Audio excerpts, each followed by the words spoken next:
પાર્ટીના નેતા તો ઘણા બધા ફોર્ચ્યુનર લઈને રખડવા માંડ્યા છે. અહીંયા મોરબીમાં એકમાંથી બબ્બે ફોર્ચ્યુનર, ત્રણ ફોર્ચ્યુનર થાય. બાકી આ બધું ધતિંગ જ હાલે છે. આમ આદમી પાર્ટી અત્યારે ટોટલી ભાજપની બી ટીમ જ છે. ગોપાલભાઈની યારે અનેક વાર મેં કીધેલું કે તમે જે આ પોલીસ વિશેના જે શબ્દ બોલો છો કે ટોમી કમરના પટ્ટા ગળામાં પહેરાવશું, તો ખરેખર જો તમારું શાસન આવશે કે તમારી સરકાર આવશે તો તમે બદલાની ભાવનાએ આવશો? મોરબીના લોકોને ખરા અર્થમાં કેવું મોરબી જોઈએ છે? મોરબીના લોકોને ક્રાઇમ મુક્ત મોરબી જોઈએ છે. કયા નેતાને આપણે મત દેવાની કન્ફ્યુઝન થાય છે. પહેલાં તો તમને ખૂન મોરબીમાં ક્યારે સાંભળવા મળતું, અત્યારે 2 દિવસ 3 દિવસે ખૂન થઈ ગયું મોરબીમાં. કે આમ આદમી પાર્ટી આપણો વિકલ્પ છે, પણ ખરેખર આ વિકલ્પ નથી. જો કદાચ આની સરકાર આવશે ને તો અંદરો અંદર અત્યારે બધાને ઝઘડા ચાલુ કરાવી દીધા. એટલે મોરબીની જનતાને ગુમરાહ કરવા સિવાય બીજું કોઈ કામ નથી. એટલે આમ આદમી પાર્ટીને મત આપી અને આપણો મત વેડફવા જેવી વાત છે. એ કંઈ કામ કરતા નથી, આવશે એ કામ કરશે એવું લાગતું નથી. તો આ પ્રજાને ક્યાં જવાનું? આ બધી વચ્ચે પ્રજાનો મરો છે.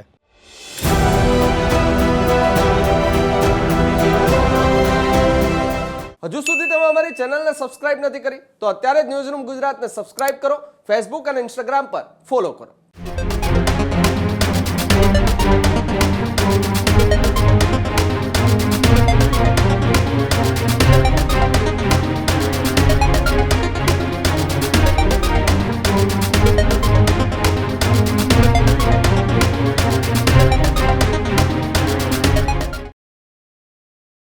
મોરબીની અંદર ન્યૂઝરૂમની ટીમ એ ગ્રાઉન્ડ ઝીરો પર ઉતરી છે અને નવી બનેલી મહાનગરપાલિકાની એ ચૂંટણી પ્રચાર પ્રસાર જે ચાલી રહ્યા છે એમાં લોકોની વાત પણ જાણવાનો પ્રયત્ન કર્યો. ઉમેદવારો સાથે ચર્ચાઓ કરી કે જે ફરી એક વખત મોરબીને પેરિસ બનાવવાની વાત કરી રહ્યા છે. અને હવે મોરબીની જનતા સાથે ચર્ચા કરવી છે કે મોરબીમાં આવતા એ નેતાઓ મોરબીની જનતાને શું પ્રલોભન આપી રહ્યા છે, મોરબીની જનતા એ શું ઈચ્છી રહી છે. ફરી એક વખત પેરિસ બનાવવાની ચર્ચાઓ જે ચાલી રહી છે, ફરી એક વખત ઉદ્યોગોથી ધમધમતું મોરબી શરૂ થાય તેને લઈને મોરબીના એ લોકો છે ને મોરબીના લોકો સાથે ચર્ચા કરીશું કે શું એ મોરબીને ઈચ્છી રહ્યા છે અને કેવી રીતે મોરબીનું વિઝન જોઈ રહ્યા છે. સ્થાનિક સ્વરાજ્યની ચૂંટણી આવી, દરેક રાજકીય પાર્ટીએ પોતાના વાયદાઓ લઈને આવી પ્રચાર પ્રસાર કરવા માટે આવી રહી છે. મોરબીના લોકોને ખરા અર્થમાં કેવું મોરબી જોઈએ છે? મોરબીના લોકોને ક્રાઇમ મુક્ત મોરબી જોઈએ. અને મોરબીના લોકોને જે પહેલાં 20 વર્ષ પહેલાં જે મોરબી હતું ને એવું મોરબી જોઈશે. અત્યારે તો વાયદા ઉપર વાયદા, આ ભાજપવાળો કોંગ્રેસમાં હોય જાય, કોંગ્રેસવાળો ભાજપમાં હોય જાય, આમ આદમીવાળો એમાં હોય જાય. કયા નેતાને આપણે મત દેવાની કન્ફ્યુઝન થાય છે. કારણ કે આપણે કેની સાથે ઊભું રહેવું, કારણ કે આપણે જેની સાથે ઊભા એ જ બીજા ભેગો વયો જાય છે. હવે આમાં કરવાનું શું કાંઈ નક્કી જ નથી થતું. અને વાયદા તો ભાઈ હા જે વાયદા આપે છે આ લોકો, એ તો તમે વાત જ પૂછો, એવા વાયદા આપે છે. એક આપણને એમ થઈ જશે કે મોરબી તો હવે થોડાક ટાઈમમાં પેરિસ બની જશે, પણ પછી કોઈ હમું જોતું જ નથી. કોઈ પણ નેતા હોય, કોઈ પણ પાર્ટીનો હોય. આજે તમે મોરબીની હાલત જુઓ. મોરબી ગુજરાતના, મારા ગણિત મુજબ ગુજરાતમાં નાનામાં નાનું સિટી મોરબી હશે અને મોરબી જેટલો કોઈ ટેક્સ નહીં ભરતું. આજની હાલત તમે જુઓ, એના રસ્તા જુઓ, એના રોડ જુઓ, મોરબીનો ક્રાઇમ રેકોર્ડ તમે જુઓ. પહેલાં તો તમને ખૂન મોરબીમાં ક્યારે સાંભળવા મળતું, અત્યારે 2 દિવસ 3 દિવસે ખૂન થઈ ગયું મોરબીમાં. આ થઈ ગયું, રેપ થયો, આવા કેસ. અરે યાર, મોરબીની તો આખી પથારી ફેરવી નાખી છે. મોરબીની જનતાએ આજથી 20 વર્ષ પહેલાં જે મોરબી હતું એવું મોરબી ઈચ્છી રહ્યા છે.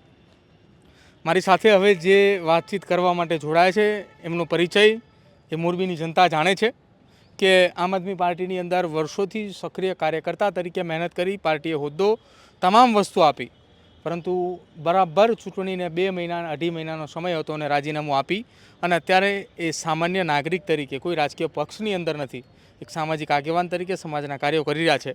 ચંદ્રકાંતભાઈ, કેમ અચાનક રાજીનામું આપવાનું કારણ એ સૌ કોઈ જાણે છે. શું એ પાર્ટીની અંદર એવું તો ચાલી રહ્યું છે કે જેના કારણે તમામ લોકો એક બાદ એક રાજીનામા આપી રહ્યા છે? પાર્ટીની અંદર સાંઠગાંઠ, સેટિંગ, દલાલી સિવાય કંઈ મોરબી જિલ્લાની અંદર મને હું બહુ ઘણું બધું કામ કર્યું છે, એટલે મોરબી જિલ્લાનો મને ઘણો બધો અનુભવ છે. એટલે મોરબીની અંદર ભાજપ હારે સેટિંગ સિવાય આમ આદમી પાર્ટી કંઈ કરતી નથી. કાલે કદાચ તમને ખબર હશે કે હવાલા કાંડ પકડાણું. હું કહી દઉં, આના પહેલાં પણ મેં વિડીયો બનાવીને કીધું હતું કે હું તો ઉમેદવારોને વિનંતી કરું છું, જો મોરબીના જે નગરપાલિકાના 52 ઉમેદવાર છે ને એમાં 4 લોકોને હું ઓળખતો નથી, 4 લોકોને જ ઓળખું છું. બીજા તો 48 ક્યાંથી ઉપાડીને લાવ્યા, સેટિંગ કરવા લાવ્યા કે પૈસા ખવડાવવા લાવ્યા કે પોતાના ખીચામાં નાખવા માટે અહીંના 2-3 નેતા છે એ ખીચા ભરવા સિવાય કંઈ કરતા નથી. આના પહેલાં જે ખેડૂત આંદોલન વખતે કેજરીવાલ સાહેબને ભગવત માન સાહેબની આવ્યા ત્યારે અમે મોરબી જિલ્લામાંથી 50 બસો લઈને ગયા હતા. એમાં મોરબી માળિયાની ખાલી 2 જ બસો હતી, છતાંય બસો બાંધવાવાળો હું હતો. 17,000 લેખે મેં બસ બાંધી હતી અને 23,000 લેખે ભાડું કાર્યાલયમાંથી લીધું. હજી કોઈ ઘણી બધી વખત સવાલ કર્યા પણ હજી જવાબ મળતો નથી. ભાજપની દલાલ તો હવે કદાચ ટૂંકો શબ્દ થઈ ગયો, પણ આપણે પહેલાં રાજા રજવાડા જે રખાત રાખતા ને એવું કામ છે. ભાજપની રખાત ટીમ તરીકે આમ આદમી પાર્ટી છે મોરબી જિલ્લામાં અત્યારે. 2018થી અત્યાર સુધી તમે આમ આદમી પાર્ટીની અંદર રહ્યા. આમ આદમી પાર્ટીના ઉમેદવારો જે વિસ્તારની અંદર જીતીને આવે છે ત્યાં વાયદાઓ કરવામાં આવે છે, વાયદાઓ પૂરા નથી થતા, પણ પાર્ટીના નેતાઓ ક્યાં હતા ને ક્યાં પહોંચ્યા એ સૌ કોઈ જાણે છે. પાર્ટીના નેતા તો ઘણા બધા ફોર્ચ્યુનર લઈને રખડવા માંડ્યા છે. અહીંયા મોરબીમાં એકમાંથી 2-2 ફોર્ચ્યુનર 3-3 ફોર્ચ્યુનર થાય. ખોટી રેડુના નાટક, ખોટા રેકોર્ડિંગ, જે ટીઆરપી વધારવા માટે ખોટા રેકોર્ડિંગ વધારવા. હમણાં 2 દિવસ પહેલાંનો જ બનાવ છે. આમ આદમી પાર્ટીનો જૂનો કાર્યકર્તા છે, એનો જ અવાજ સંભળાવી નામ બદલાવીને ખોટું રેકોર્ડિંગ વાયરલ કર્યું એક મીડિયા ચેનલમાં. બાકી આ બધું ધતિંગ જ હાલે છે. આમ આદમી પાર્ટી અત્યારે ટોટલી ભાજપની બી ટીમ જ છે. બિલકુલ, મોરબીના લોકો અને આમ આદમી પાર્ટીની અંદર રહી ચૂકેલા નેતાઓએ ગંભીર આરોપ લગાવ્યા છે આમ આદમી ઉપર. તુબા, તમે પણ પાર્ટીની અંદર સનિષ્ઠ કાર્યકર તરીકે કામ કર્યું. સવાલો એ પૂછવા માટે જઈ રહ્યા હતા, સવાલો કોઈને પૂછવા ન દેવામાં આવે, વાત એ નાના કાર્યકર્તાઓની ન સાંભળવામાં આવે. આવી રાજકીય પાર્ટીએ મોરબીની અંદર ચૂંટણી લડી રહી છે.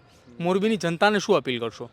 મોરબીની જનતાને અપીલ કે મારા જેવા કાર્યકર્તા જે નિષ્ઠાથી કે ઘૂટુ ગામમાં જ્યારે સભાનું આયોજન થયું, એ સભાનું પ્રારંભ જ અમારા આંગણેથી થયું હતું.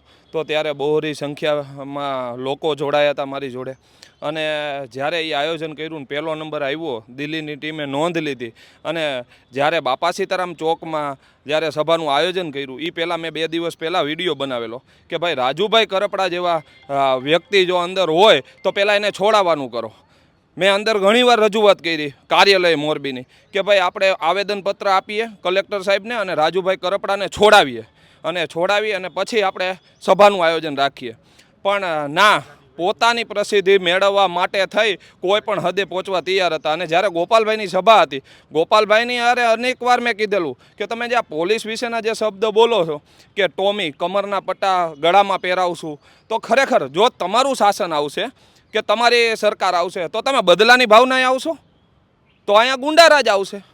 એટલે હું તો ગુજરાતની જનતાને અપીલ કરું છું ને મોરબીની જનતાને ખાસ અપીલ કરું છું કે આ જે વિકલ્પ આપણે લઈને બેઠા છીએ કે આમ આદમી પાર્ટી આપણો વિકલ્પ છે, પણ ખરેખર આ વિકલ્પ નથી. જો કદાચ આની સરકાર આવશે ને તો અંદરો અંદર અત્યારે બધાને ઝઘડા ચાલુ કરાવી દીધા. આજ મને કાપ્યો, આને કાપ્યા, એટલે અનેક એવા ઉમેદવારો છે કે એને કાપી નાખ્યા, આજ મારા ભેગા જ જોડાતા જાય છે. એટલે 60,000થી પણ વધારે કાર્યકર્તા અત્યારે ઘરે બેઠા છે કે એ બિન રાજકીય રીતે બેઠા છે. અને ઈસુદાનભાઈ ગઢવી એવી વાત કરે છે કે અમે પગે પડીને કાર્યકર્તાને લાવો, પણ તો તમે જેલમાંથી છોડાવીને કાર્યકર્તાને લાવીને શું સારું કરવાના? અમારા જેવા જે કામ કરતા હતા, અમારા ઉપર એક પણ ગુનો દાખલ થયેલો નથી, જનતાની માટે ગ્રાઉન્ડ લઈને બેઠા છીએ, તો અમને તો તમે ગણતા નથી કે અમારા ફોન તમે ઉપાડતા નથી, તો તમે આ મોરબીની જનતાના કેદી ફોન ઉપાડશો અને કેદી કામ કરશો? એટલે મોરબીની જનતાને ગુમરાહ કરવા સિવાય બીજું કોઈ કામ નથી. એટલે આમ આદમી પાર્ટીને મત આપી અને આપણો મત વેડફવા જેવી વાત છે. એટલે હું તો નમ્ર અપીલ કરું છું આપના મીડિયાના માધ્યમથી કે આ મારો વિડીયો વધારેમાં વધારે શેર કરો અને લોકો સુધી પહોંચાડો. સ્થાનિક લોકો જે છે તેમની સાથે આપણે ચર્ચા કરી. મોરબી સિરામિક ઉદ્યોગ સાથે એ જોડાયેલું છે. મોરબી એ ઘડિયાળ ઉદ્યોગ સાથે ભૂતકાળની અંદર, અત્યારે ઉદ્યોગ એ ઘડિયાળનો ખૂબ ઓછો થયો, પણ સામે પક્ષે સિરામિક ઉદ્યોગ એ ખૂબ આગળ વધી રહ્યો છે. સિરામિક ઉદ્યોગને વધુમાં વધુ આગળ વધારવું હોય તો મોરબીની અંદર શું એ જરૂરિયાત મુખ્ય? મોરબીની અંદર સિરામિક ઉદ્યોગ જો વધારે વધારવું હોય તો એના માટે પહેલાં તો આ જે અત્યારે ગેસ છે, ગેસ સંપૂર્ણ રીતે બંધ છે. તો એનો કોઈ પણ નિકાલ લાવવો જોઈએ. પછી અત્યારે 4 લાખ મજૂર મોરબીમાંથી ઘરે ચાલ્યા ગયા છે. એ 4 લાખ માણસની રોજીરોટીનું શું એમ?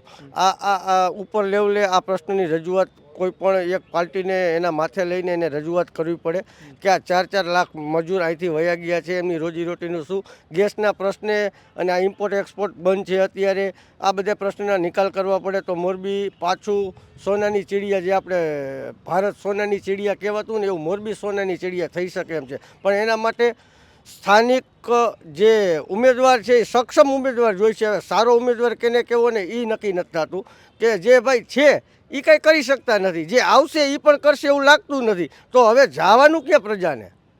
આ પ્રજાનું કોઈ સાંભળતું નથી. છે એ કંઈ કામ કરતા નથી, આવશે એ કામ કરશે એવું લાગતું નથી. તો આ પ્રજાને ક્યાં જવાનું? આ બધી વચ્ચે પ્રજાનો મરો છે. બિલકુલ. તો મોરબીની જનતા કહી રહી છે કે ફરી એક વખત મોરબીને પેરિસ બનાવવું હોય તો સિરામિક ઉદ્યોગનો ગ્રોથ થવો જોઈએ.